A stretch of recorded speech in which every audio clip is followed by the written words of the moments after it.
gostaria de começar discutindo com você, primeiro, a estrutura do óleo de coco. O óleo de coco é uma gordura saturada, mas as gorduras saturadas são muito diferentes umas das outras. Você tem gordura saturada de cadeia curta, você tem gordura saturada de cadeia média e você tem gordura saturada de cadeia longa. Gordura saturada de cadeia curta, nós temos o ácido acético, o propiônico, o butírico, o valérico, o capróico. Esses são de cadeias curtas, eles vão até 6 carbonos.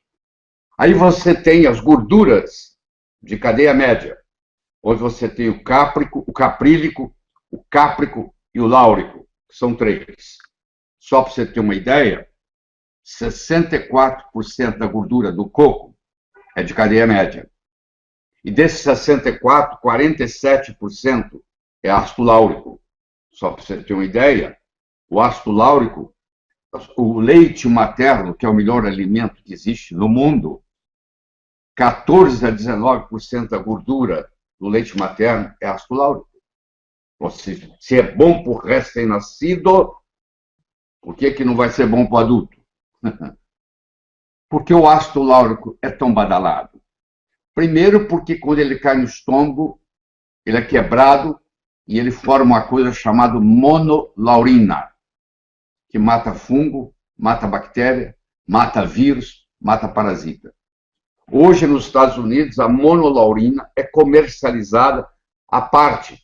Ela é extraída do coco e ela é comercializada para tratar infecções que são resistentes a antibióticos. Para tratar candidíase sistêmica. A mulher que tem corrimento vaginal, ela faz uso da monolaurina. 30 dias de tratamento está resolvido. Ela é usada em vários aspectos na medicina clássica, para você ter uma ideia. A maior concentração é de ácido láurico, que é 47%.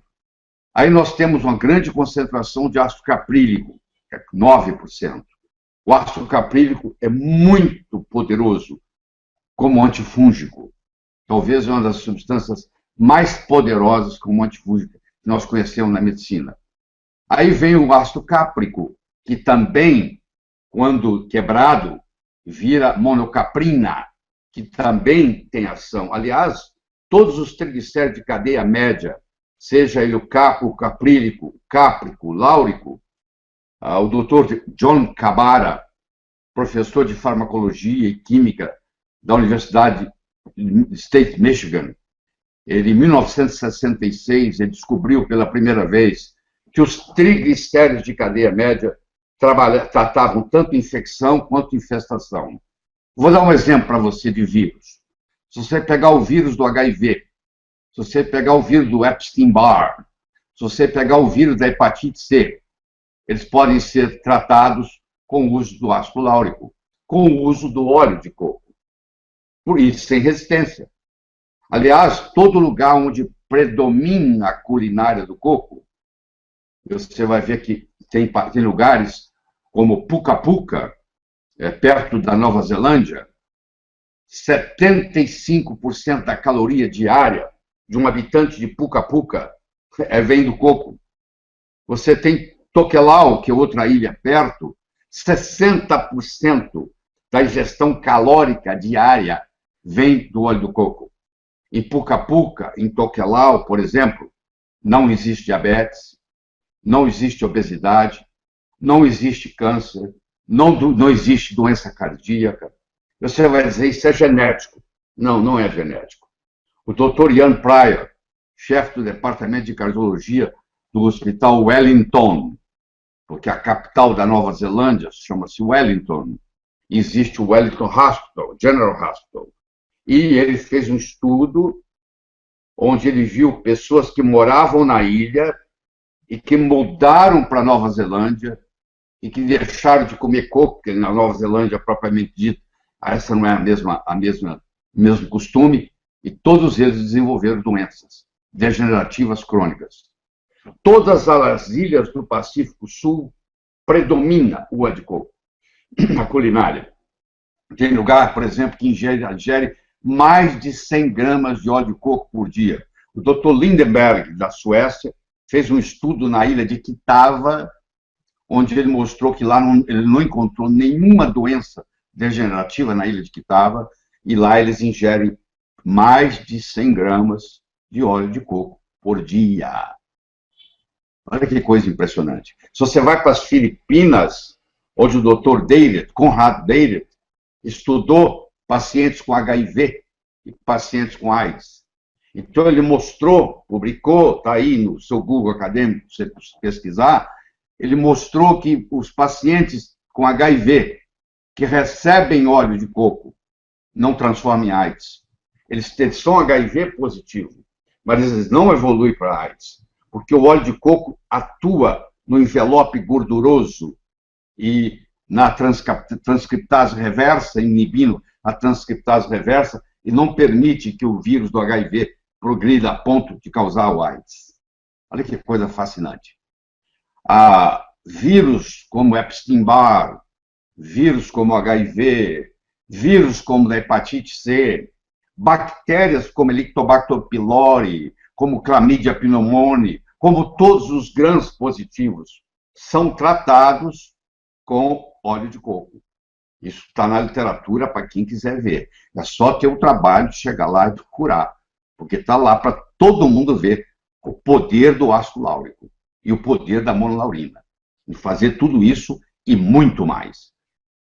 O Dr. Menzik, em 2003, no American Journal of Clinical Nutrition, ele juntou 60 estudos do óleo de coco no perfil lipídico, e juntou 60 e fez uma coisa chamada meta-análise. E ele mostrou que a alteração lipídica é benéfica. Há um aumento do HDL, uma pequena diminuição do LDL, e não há uma mudança no colesterol. Porque o colesterol não é só o número que interessa, é a proporção que existe entre LDL, que é considerado colesterol ruim, e o HDL, que é considerado colesterol bom. E ocorre exatamente isso. O HDL, que é o bom, aumenta, o LDL, que é o ruim, diminui. 60 estudos publicados, ele juntou 60 estudos randomizados. É difícil ver isso com alimento. Você vê esses estudos com remédios. Lembre-se, o coco é apenas um alimento. E você encontra uma literatura vastíssima na literatura científica sobre o assunto. Vastíssima. Pacientes com diabetes, inclusive diabetes tipo 1, porque o óleo de coco é insulinotrópico. O óleo de coco o coco tem muita fibra. Se você fizer uso do coco em si, você também trata uma série de doenças intestinais, doença de Crohn, síndrome do intestino irritável, inúmeros trabalhos tem. E se você pesquisa com cuidado, você vai ver que existem vários heróis nesse ponto. O Dr. Kabara, que dedicou 40 anos da vida dele a estudar o coco e publicou livros sobre o assunto e artigos sobre o assunto. A doutora Mary Enig, E-E-N-I-G, você pode procurar, antes dela morrer, em 2014, era a maior autoridade em coco no mundo. Ela também dedicou a vida dela inteira, como bioquímica e farmacologista, a estudar as propriedades benéficas do óleo de coco. Nós temos hoje o Dr. Bruce Fife, que tem uns 4 ou 5 livros sobre coco, e eu posso te recomendar, qualquer um deles é bom, viu? Porque é impressionante a dedicação que esse homem tem. Ele era um cético. Quando ele escutou coco pela primeira vez, ele teve a reação que muitos de vocês têm: mas isso é ácido graxo, isso é gordura saturada. As gorduras saturadas não são iguais. Você tem gordura saturada de cadeia curta, de cadeia média e de cadeia longa. O coco tem 64% do coco é ácido graxo de cadeia média. Então ele mostrou. O Dr. Bruce Fife aí assistiu a aula, virou um estudioso no assunto. 30 anos depois, ele já publicou 4 ou 5 livros, todos muito importantes. Fife, F-I-F-E, tá? O Dr. Ian Pryor, que estuda as pessoas que vêm de Puka Puka e Tokelau e mudam para Nova Zelândia, Em Puca-Puca, como eu disse, 75% da caloria diária vem do óleo de coco, e em Tokelau, mais de 60% vem do óleo de coco, e essas pessoas mudam para Wellington, capital da Nova Zelândia, e todos ficam doentes, e o colesterol aumenta, eles têm infarto, ficam diabéticos, ficam obesos. Tem inúmeros trabalhos na literatura mostrando a ação do coco na obesidade, porque o coco ele é termogênico. O óleo de coco, que tem os triglicéridos de cadeia média, o triglicéride de cadeia média tem um metabolismo todo especial. Ao invés dele ir depositar nos adipócitos, ele vai direto para o fígado, e lá ele forma corpos cetônicos, acetona, acetoacetato, beta-hidroxibutirato. Era o tempo da paleolítica. Se você pegar há mais de 10 mil anos atrás, os nossos ancestrais não conheciam açúcar, não ingeriam praticamente nada de carboidrato, eram nômades. Eles não iam se dar o luxo de carregar com eles. Eles caçavam, pescavam, viviam de frutos silvestres da época. Tinha uma dieta cetogênica. Ele matava o animal, tirava as entranhas do animal e deixava a carcaça magra. Os outros animais aproveitar delas à noite. E levava aquelas coisas gordas, o fígado, o pâncreas, o coração para comer. Então o cérebro sabe muito bem como trabalhar com beta-hidroxibutirato. Então, quando você faz uma dieta rica em lipídios de boa qualidade, que advém, por exemplo, do óleo de coco, você melhora o seu raciocínio. Se você pegar a história da doutora Mary Newport, uma neonatologista de Miami, que o marido dela, com a profissão de marido, ficava em casa cuidando das crianças, e ela, como médica, trabalhando, isso é comum nos Estados Unidos, um ficar em casa e o outro ir trabalhar, e muitas vezes a mulher vai trabalhar e o homem fica em casa, e ele cozinha, ele cuida da casa, o nome dele era Steve. E o Steve, então, fazia a contabilidade da clínica dela, e ele começou a errar nos números. E foi fazer um exame, e de repente foi fazer um teste, e ele tinha Alzheimer. Início de Alzheimer. Estava sendo lançada uma droga nova, só que para entrar na droga tinha que passar num teste.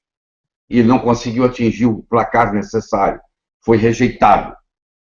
E a doutora Newport, que eu já assisti ela na Alemanha, dando curso disso, eu fui lá fazer, ela é americana, o que ela fez? Ela começou a procurar no Dr. Google.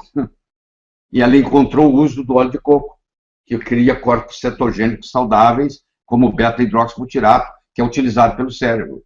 Que, aliás, o cérebro prefere beta-hidroxibutirato do que glicose. Porque os nossos paleolíticos, na época paleolítica, não tinha glicose, praticamente. O cérebro usava corpos cetônicos, do tipo beta-hidroxibutirato. E ela começou a usar no Steve. No Alzheimer, existe um teste muito interessante, que é o teste do relógio.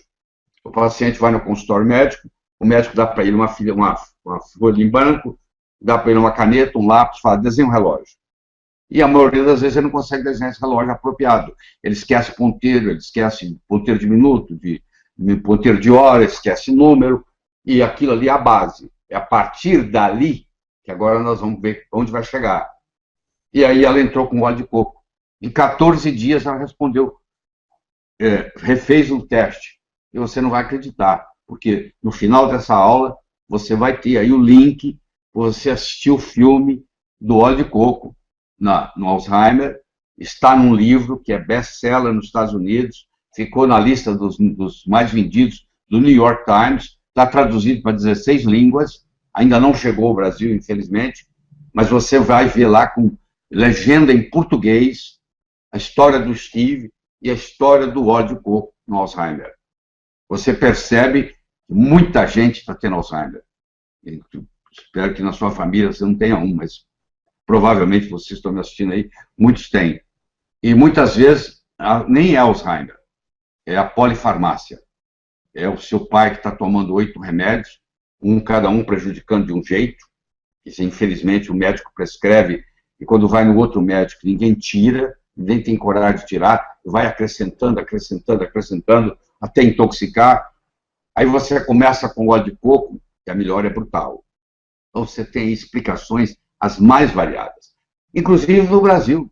Nós temos caso, por exemplo, do óleo de coco estudado na obesidade na mulher, a mulher que tem obesidade visceral e a linha de cintura, e feito na Universidade de Alagoas, no curso de nutrição de Alagoas, publicado na revista Lipids em 2009. O primeiro autor é o Dr. Assunção, ou Dr. Assunção, eu não lembro bem se é homem ou mulher, e que publicou mostrando exatamente isso, que o uso do óleo de coco diminuiu a cintura, diminuiu a gordura visceral.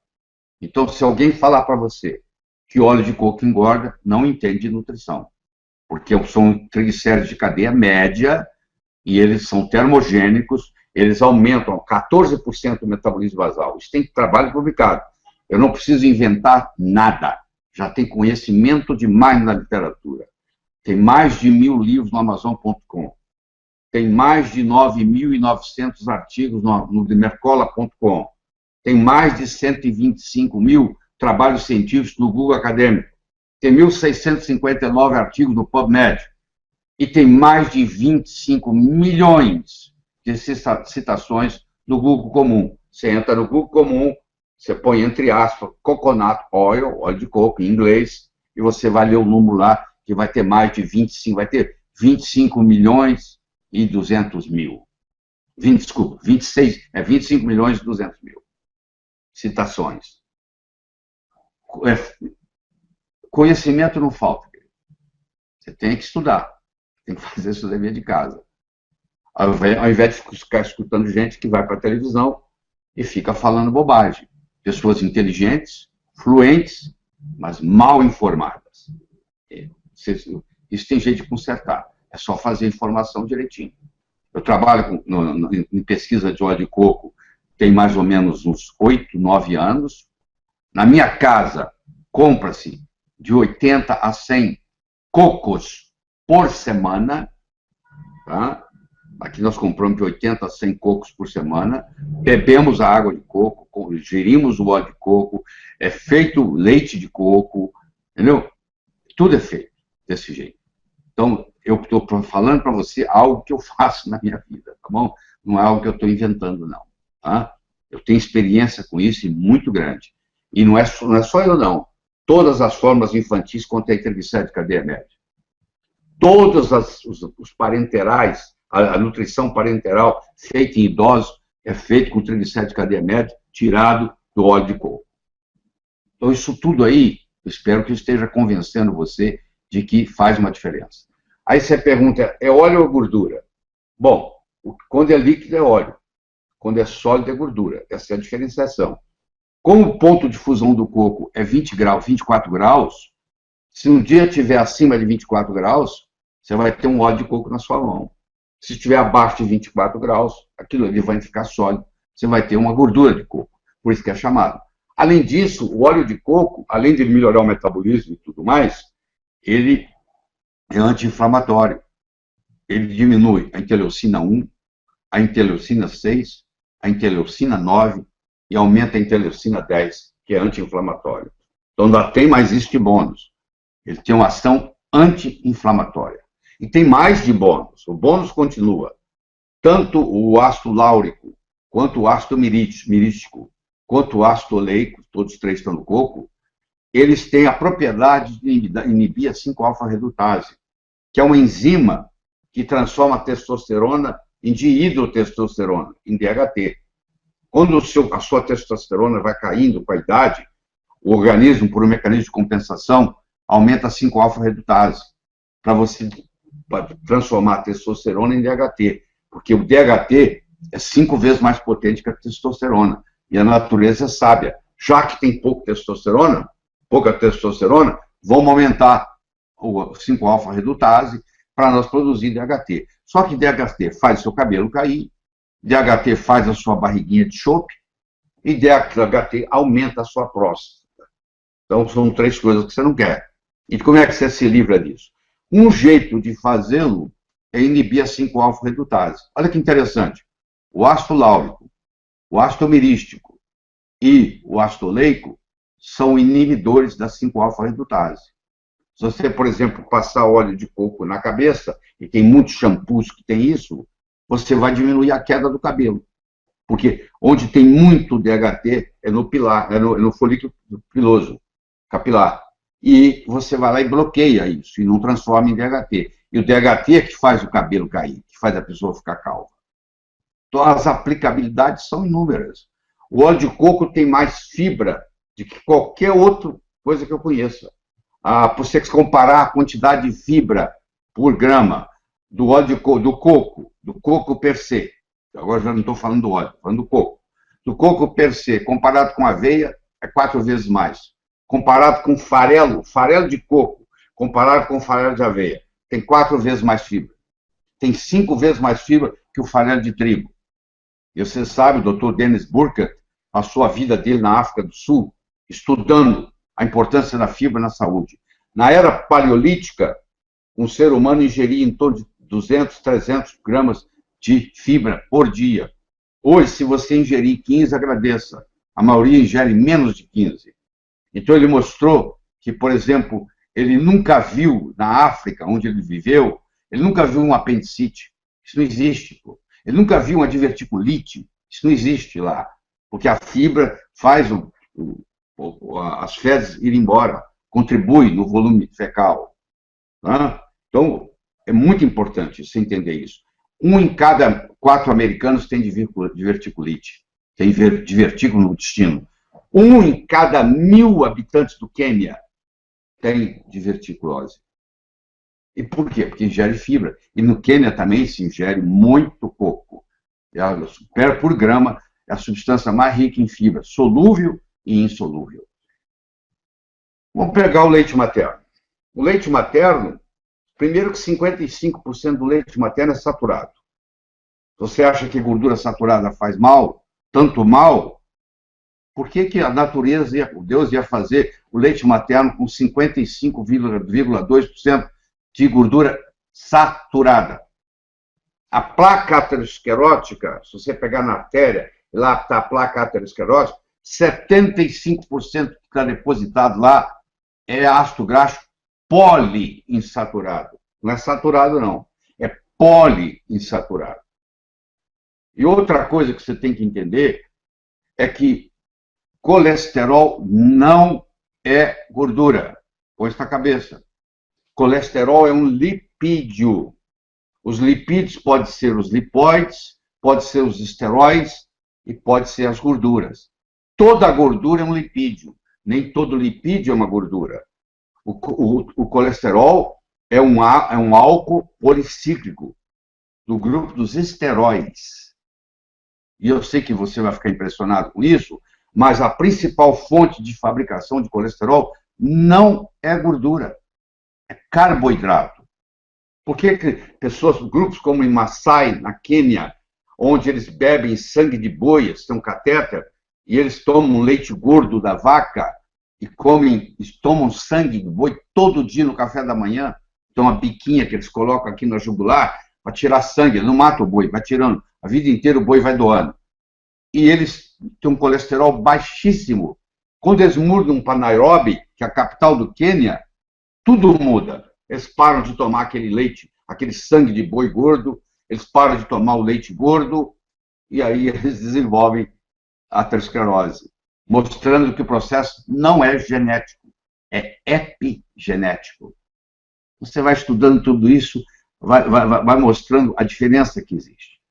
Bom, nós estamos com 30 minutos de palestra, eu acho que tem muita pergunta aí esperando, eu vou parar minha discussão aqui e vou responder as suas perguntas.